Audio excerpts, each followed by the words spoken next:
8 months ago, I was diagnosed with breast cancer. This diagnosis came as the most extraordinary shock, not only for myself, but for my friends, my family, and my colleagues.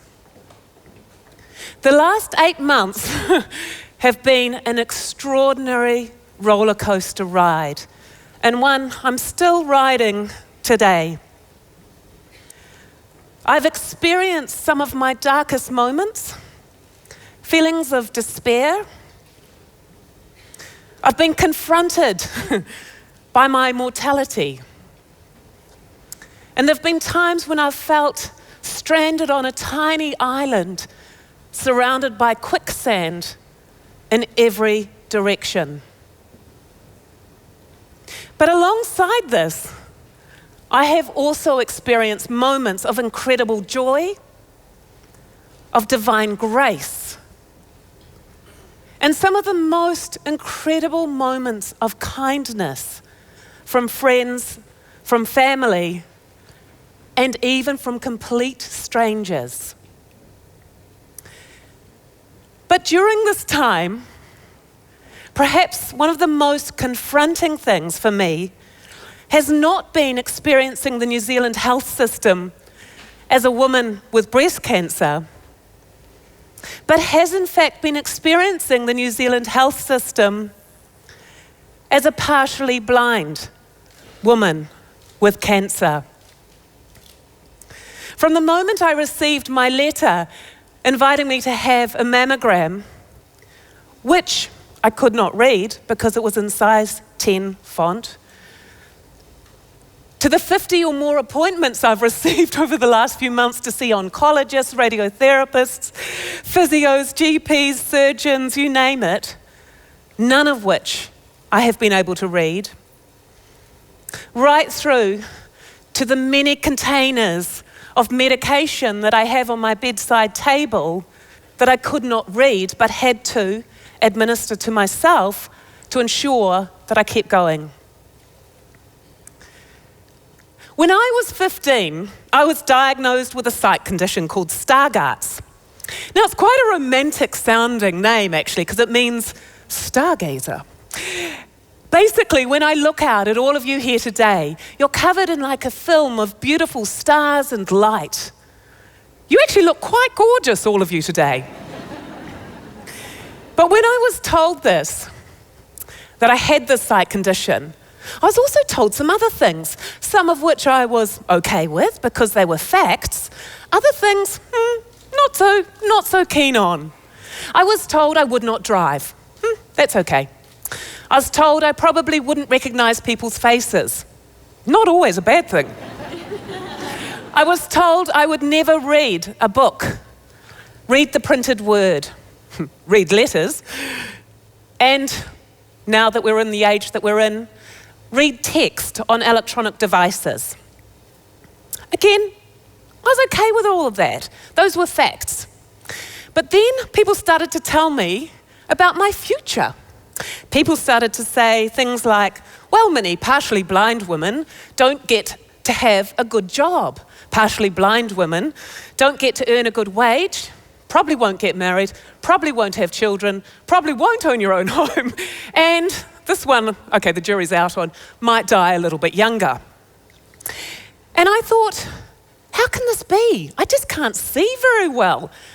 That's all it is. What kind of a world are we living in?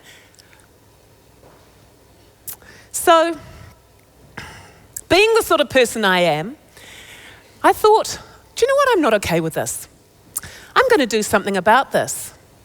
And perhaps if I can do something about this for myself, perhaps we as New Zealand can do something about it for all of those other people out there, out here, today, living with some kind of access need or requirement. So, 5 years ago, to this very day, this is in fact the 5th year that we launched a new organisation, Be.Accessible. It's a social movement It's a new way of thinking. It's a lens on the world that turns disability on its head. It's designed to be disruptive. It's designed to be positive, innovative. It's designed to encourage us to stop thinking about the deficit model. I mean, how boring is that just to start with? Why wouldn't we start to think about accessibility, possibility? That's where the innovation happens. That's where the excitement happens. That is where true social transformation happens. We needed to go for something bright, vibrant, positive, bright yellow. We needed a call to action that was simple. Let us all be accessible to the world. We needed to create a new language that got away from a binary us and them, disabled, non-disabled. All of us at some stage in our lives will have an access need. Today, 25% of New Zealanders have some kind of an impairment, whether, like myself, it's a partial blindness or a sight impairment, maybe hearing loss, dyslexia, maybe we have some mobility challenges, maybe we're experiencing depression. Whatever it might be, temporary or permanent, it is a fact of being human. Isn't it time we embraced that? Isn't it time we started to think, hey, maybe there's something in this that can benefit all of us and we can actually create a New Zealand we are truly proud of today. So we decided it was important that we started to tell some new stories.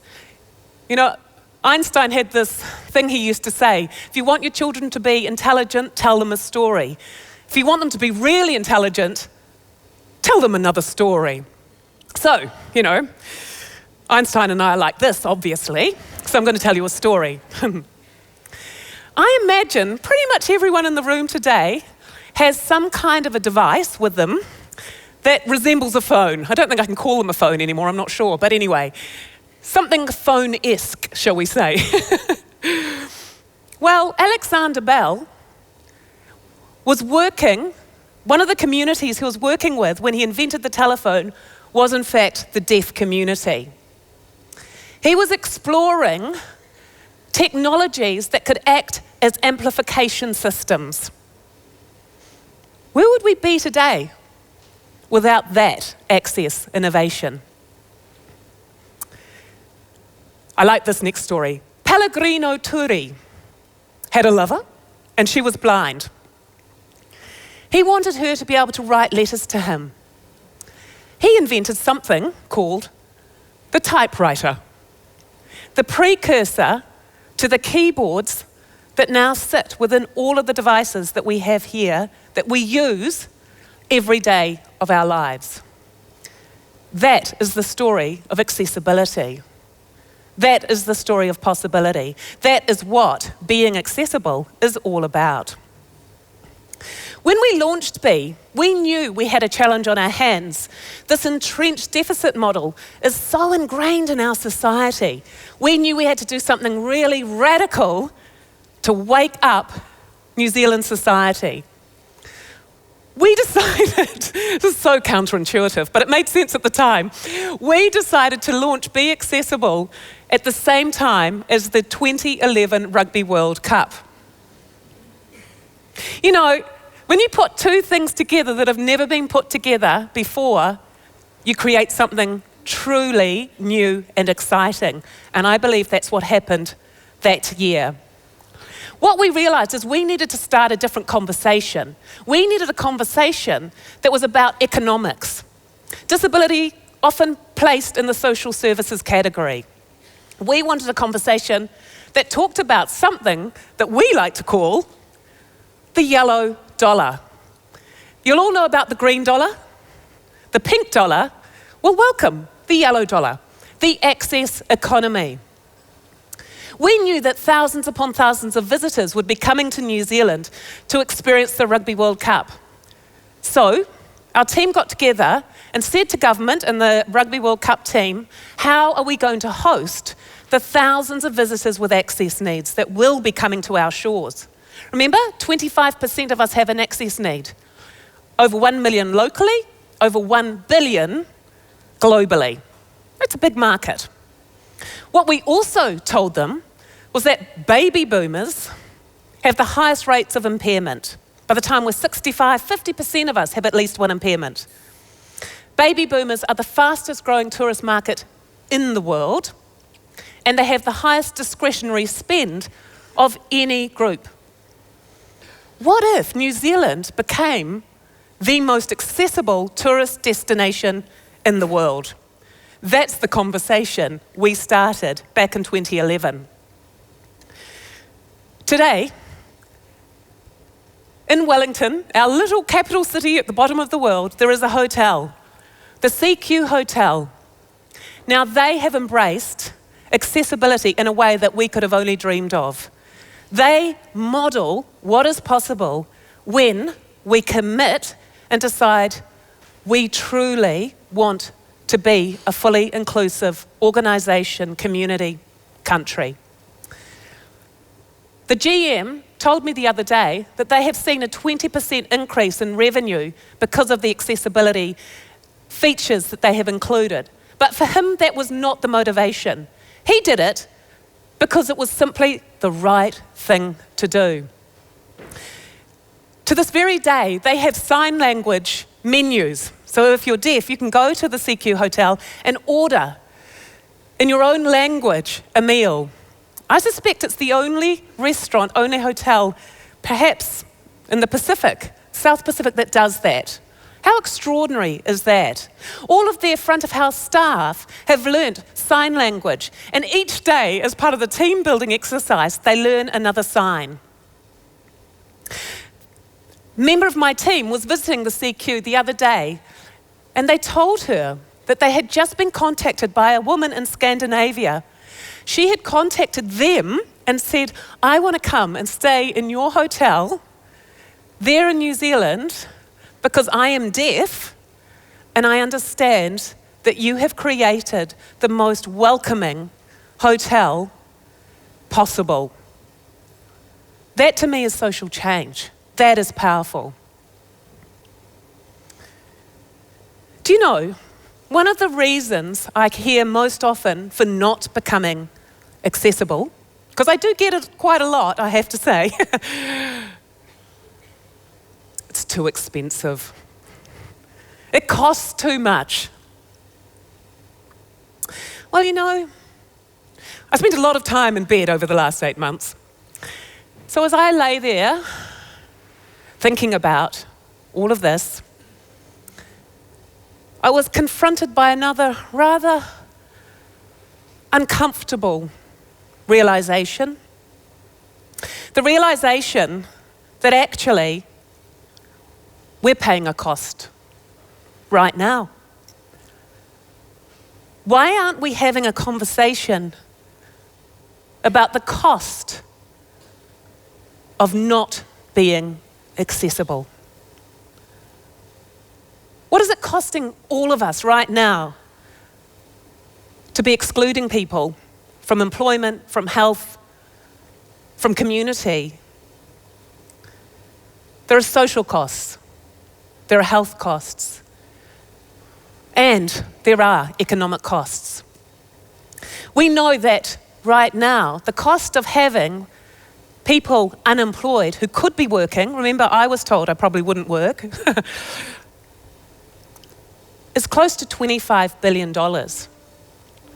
I'm sorry, but if that is not a motivation to change, I don't know what is. I know from my experience in the last few months that unless we change, unless we truly, each one of us, commit to being accessible and doing something about it, we are destroying people's lives. It's a strong statement, I know that. But I can't help but think what would have happened when I got my letter inviting me for my mammogram. If I hadn't had an assistant at work to read it to me, to book me in, to get me into the system and get treated. That to me is confronting reality. So, As we sit here today with our amazing access innovations in our hands, in our pockets, in our bags, our smartphones, let them be a reminder to each of us of the power of accessibility. Now, whether we're motivated by the fact that there is a massive untapped market out there called the yellow dollar, the yellow economy, the access economy, and we want to be part of it, whether we're motivated because the cost of remaining the same, of maintaining the status quo, is simply too high to keep paying, or just because we know in our hearts it is the right thing to do, I invite everyone, I implore everyone to join our movement of change and to truly be accessible. Thank you.